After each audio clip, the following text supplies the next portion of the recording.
नमस्कार विद्यार्थी मित्रांनो, आता आपण पुढील पॉइंट पाहणार आहोत.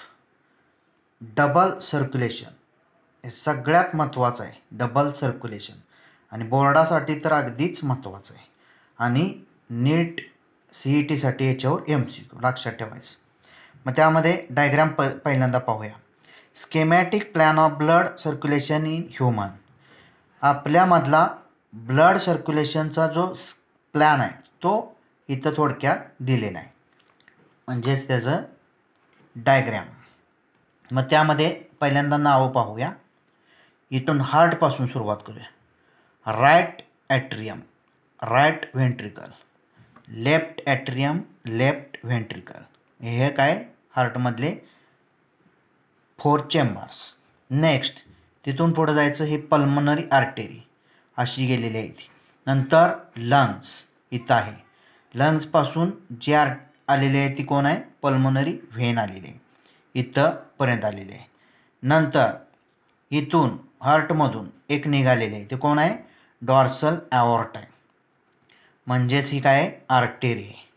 कुठंपर्यंत आली? बॉडी पार्ट्सपर्यंत. इथून परत एक गेलेली आहे हार्टपर्यंत, ती काय आहे? व्हेन आहे. मग त्यामध्ये कोणती असते? व्हेना कॅवा, ग्रेट व्हेन्स, सुपेरियर आणि इन्फेरियर व्हेना कॅवा. हे त्यामध्ये त्याचं काय आहे? Schematic plan of blood circulation in human. आता डेफिनिशन पाहूया. मग definition, movement of blood twice through the heart during one circulation cycle is called as double circulation. पहिल्यांदा डबल सर्क्युलेशन डायग्राम पाठच करून ठेवायची. 1 मार्काला कमीत कमी जरी डिफाईन विचारली, define the term double circulation सांगता आले पाहिजे. मग यामध्ये नक्की काय होतं? ब्लडची मूवमेंट होते ट्वाइस थ्रू द हार्ट, पण ती कधी? During one circulation cycle. एक सर्क्युलेशन सायकल ज्यावेळी पूर्ण होत असते त्या काळात हार्टमधून 2 वेळा काय होतं? ब्लड पास होतं किंवा मूवमेंट होत असते. त्यालाच काय म्हणतात? Double circulation. डायग्रामवरून थोडक्यात इथल्या पाहूया. हा चार्ट दाखवला आहे त्यात. मग त्यामध्ये काय सांगितलं आहे? Movement of blood twice through the heart. लक्षात ठेवा, ब्लडची मूवमेंट आहे ती कशी आहे? 2 वेळा हार्टमधून होते.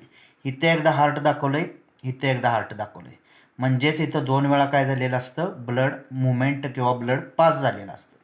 ड्युरिंग वन सर्क्युलेशन सायकल, ही पूर्णपणे सायकल ज्यावेळी होत असते त्यावेळी 2दा हार्टमध्ये काय होत असतं? ब्लड येत असतं. त्यालाच काय म्हणतात? Double circulation. म्हणजेच हार्टमधून लंग्सला कशासाठी जातं? ऑक्सिजनेशनसाठी. लंग्समधून ऑक्सिजनेटेड ब्लड कुठे येतं? हार्टला. मग हार्टमधून परत ते जे ऑक्सिजनेटेड ब्लड आहे कुठं जातं? बॉडी पार्ट्सला. बॉडी पार्ट्समधून डिऑक्सिजनेटेड ब्लड कुठं जातं? हार्टला. अशी एक सायकल ज्यावेळी पूर्ण होते त्यावेळी 2 वेळा काय होत असतं? हार्टमधून ब्लड पास होत असतं. दिस इज कॉल्ड डबल सर्क्युलेशन. समजलं असेल. मग इकडं आणखी डायग्राम बघा. पहिल्यांदा हार्टमध्ये थोडक्यात ब्लड येतं, तिथून जातं कुठं? लंग्सला. इथून असं लंग्सला. परत लंग्समधून कुठं येतं? हार्टला. हार्टमधून कुठं परत जातं? बॉडी पार्ट्सला. बॉडी पार्ट्समधून कुठं परत येतं आहे? हार्टला. म्हणजे हे असे एक वेळा ज्यावेळी सर्क्युलेशन सायकल पूर्ण होत असते त्यावेळी त्याला काय म्हणतात? Double circulation. म्हणजे एकदाच त्यामध्ये सायकल होत असते पण 2 वेळा हार्टमधून ब्लड काय होत असतं? पास. त्यावेळी त्याला काय म्हणतात? Double circulation. आता त्यामध्ये in double circulation blood flows two routes or pathways such as. आणि ज्यावेळी डबल सर्क्युलेशन घडत असतं त्या काळात ते डबल सर्क्युलेशनमध्ये 2 पाथवे येतात. ब्लड फ्लो जे होतं, मुवमेंट होतं, ते 2 रूटनं होतं किंवा 2 मार्गानं होतं. त्यामध्ये फर्स्ट स्मॉल ए पल्मोनरी सर्क्युलेशन. त्यामधली कोणती? पल्मोनरी सर्क्युलेशन पहिली त्यामध्ये. मग त्यामध्ये डेफिनेशन पहिल्यांदा पहा. जरी डिफाईन द टर्म विचारली पल्मोनरी सर्क्युलेशन, डेफिनेशन काय यामध्ये? Circulation between heart and lungs is called as pulmonary circulation. Pulmonary circulation कशाला म्हणतात? जेव्हा हार्ट आणि लंग्स या दोघांच्या मध्ये ब्लड सर्क्युलेट होतं त्यावेळी त्याला काय म्हणतात? Pulmonary circulation.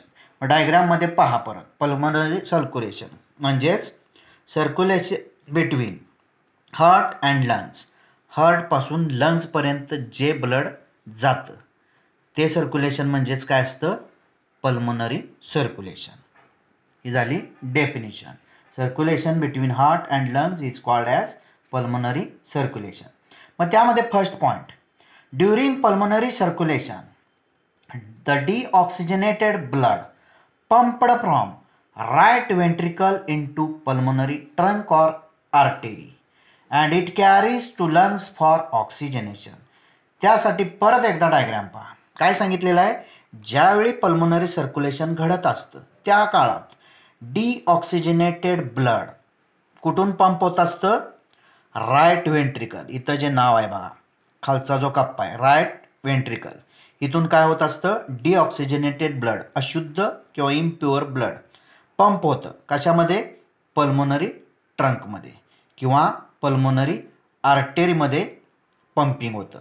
तिथून ते कॅरीज केलं जातं. कुठंपर्यंत कॅरीज केलं जातं? लंग्सपर्यंत. व्हाय? का तिथंपर्यंत नेलं जातं? Because for oxygenation. कशासाठी लंग्सपर्यंत हे इम्प्युअर ब्लड किंवा डिऑक्सिजनेटेड ब्लड नेलं जातं? तर ऑक्सिजनेटेड करण्यासाठी. म्हणजेच त्यामध्ये पॉईंटमध्ये काय सांगितलं आहे? First, during pulmonary circulation the deoxygenated blood pumped from right ventricle into pulmonary trunk or artery and it carries to lungs for oxygenation. Second point त्यामधला, the oxygenated blood from lungs is brought to left atrium and it carries into left ventricle. मग ते जे मागाशी दाखवलेलं आहे, कुठं नेलेलं असतं blood? लंग्समध्ये. कशासाठी? ऑक्सिजनेशनसाठी. मग ते जे ऑक्सिजनेटेड ब्लड असतं कुठं तयार झालेलं? लंग्समध्ये तयार झालेलं परत आणलं जातं. कुठं आणलं जातं? लेफ्ट ॲट्रियममध्ये. आणि तिथून it carries into left ventricle. त्यासाठी डायग्राम पाहूया. Blood from lungs, oxygenated blood from lungs carries. कोण कॅरीज करतं? ते जे आहे ती पल्मोनरी व्हेन. कुठं कॅरी केलं जातं? Up to left atrium. कुठंपर्यंत नेलं जातं? Left atrium. And it passes through left ventricle. आणि ते पास कुठं केलं जातं? लेफ्ट व्हेंट्रिकलमध्ये. म्हणजे तिथं कसलं ब्लड आलेलं असतं? प्युअर किंवा ऑक्सिजनेटेड ब्लड. हा सेकंड पॉईंट झाला. The oxygenated blood from lungs is brought to left atrium and it carries into left ventricle. सोप्पा, अगदी सोप्पा, एकदा वाचलं तरी लक्षात राहील. Second type, second pathway, small बी, सिस्टेमिक सर्क्युलेशन. पहिला पल्मोनरी सर्क्युलेशन, दुसरा सिस्टेमिक सर्क्युलेशन. त्यामध्ये definition, circulation between heart and body parts or organs except lungs is called as systemic circulation. Systemic circulation कशाला म्हणतात? तर कुणामध्ये चालतं नक्की? Heart and body parts except lungs. फक्त लंग सोडून हार्टपासून बॉडी पार्टपर्यंत जे ब्लड सर्क्युलेशन चालतं, such circulation is called systemic circulation. त्यासाठी डायग्राम पाहूया. म्हणजेच कोणतं? जे आत्ता सर्क्युलेशन बघतोय ते सिस्टेमिक सर्क्युलेशन. कुठून कुठंपर्यंत चालतं म्हणून सांगितलंय? Between heart to body parts.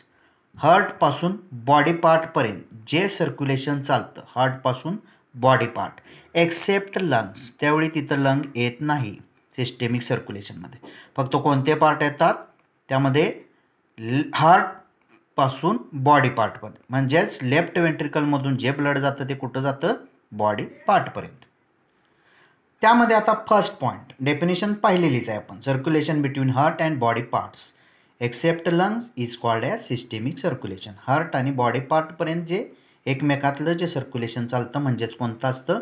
Systemic circulation. त्यामध्ये first point, during systemic circulation the oxygenated blood pumped from left ventricle into systemic aorta and it carries to all body parts or organs.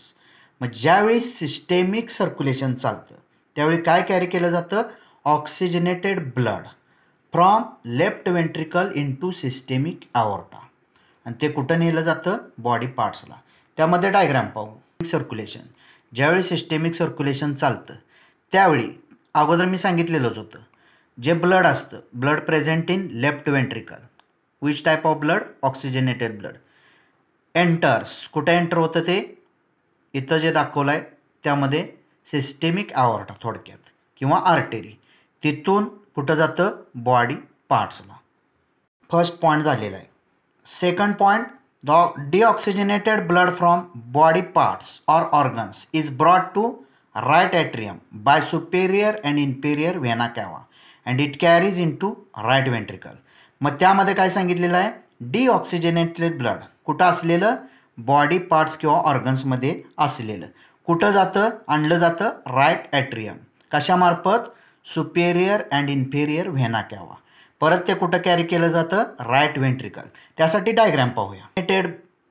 Deoxygenated blood present in body parts, it enters किंवा brought into कशामध्ये, superior and inferior vena cava, इथं नावं दिलं आहे, vena cava, great veins, and it carries, ते कुठं carry केलं जातं त्यामध्ये, तर कशामध्ये कॅरी केलं जातं, राईट व्हेंट्रिकलमध्ये, लक्षात ठेवा. Next third point, the systemic circulation provides nutrients, O2 and other essential substances to the tissues and takes CO2 other harmful substances away for elimination. मग सिस्टेमिक सर्क्युलेशन ज्यावेळी चालतं त्या काळात नक्की काय होत असतं, सिस्टेमिक सर्क्युलेशन प्रोव्हाइड करते, पुरवते, काय प्रोव्हाइड करते, न्यूट्रिएंट्स, पौष्टिक घटक, O2, oxygen and other essential substances, गरजेचे जे घटक असतात ते कुणाला प्रोव्हाइड केले जातात, टिश्यूजला, and takes CO2 other harmful substances away for elimination, आणि त्या टिश्यूमधून काय काढून नेलं जातं, CO2 जो उपयोगी नसतो, नंतर अदर हार्मफुल सबस्टन्सेस जे उपद्रवी असणारे घटक आहेत ते हे बाहेर काढले जातात, एलिमिनेट केले जातात. म्हणजेच त्यामध्ये the systemic circulation provides nutrients, O2 and other essential substances to the tissues and takes CO2 other harmful substances away for elimination. Next, number 4, the unique vascular connection exists between digestive tract and liver called hepatic portal system. मग ह्यामध्ये हेपॅटिक portal system कशाला म्हणतात, तर हे एक unique असं vascular connection असतं, म्हणजेच एक्झिस्ट झालेलं, अस्तित्वात नसलेलं असं व्हॅस्क्युलर कनेक्शन कोणामध्ये असतं, डायजेस्टिव्ह ट्रॅक्ट आणि लिव्हरमध्ये. त्या अस्तित्वात नसलेलं जे कनेक्शन डायजेस्टिव्ह ट्रॅक्ट आणि लिव्हरमधलं असतं त्यालाच काय म्हणतात, hepatic portal system. Next point 5, the hepatic portal vein carries blood from intestine to liver before it is delivered to systemic circulation. ज्यावेळी सिस्टेमिक सर्क्युलेशनमध्ये ब्लड डिलिव्हर केलं जातं त्याच्यापूर्वी नक्की काय होत असतं, हेपॅटिक पोर्टल व्हेन जी असते ती काय करते, ब्लड कॅरीज करते, कुठून कुठंपर्यंत, इंटेस्टाईनपासून लिव्हरपर्यंत. पण ते कधी सांगितलेलं आहे, बिफोर डिलिव्हर्ड सिस्टेमिक सर्क्युलेशन, म्हणजे सिस्टेमिक सर्क्युलेशनमध्ये जाण्याच्या पूर्वी हेपॅटिक पोर्टल व्हेन ब्लड कॅरी करते, कुठून कुठंपर्यंत, इंटेस्टाईनपासून लिव्हरपर्यंत. म्हणजे हा 5th point. Next, coronary circulation कशाला म्हणायचं पहा, circulation of blood to and from the cardiac musculature by special coronary system of blood vessel. Blood वेसलची एक स्पेशल कोरोनरी सिस्टीम असते, ती काय करत असते, सर्क्युलेशन ऑफ ब्लड कुठून कुठंपर्यंत, म्हणजेच त्यामध्ये कार्डियक मस्क्युलेचरपासून नंतर कार्डियक मस्क्युलेचरपर्यंतच special coronary system of blood vessels, blood वेसलची special coronary system blood circulate करते, त्याला काय म्हणतात, कोरोनरी सर्क्युलेशन. म्हणजे circulation of blood to and from the cardiac musculature by special coronary system of blood vessels. इथं हा point झालेला आहे, डबल सर्क्युलेशन. धन्यवाद.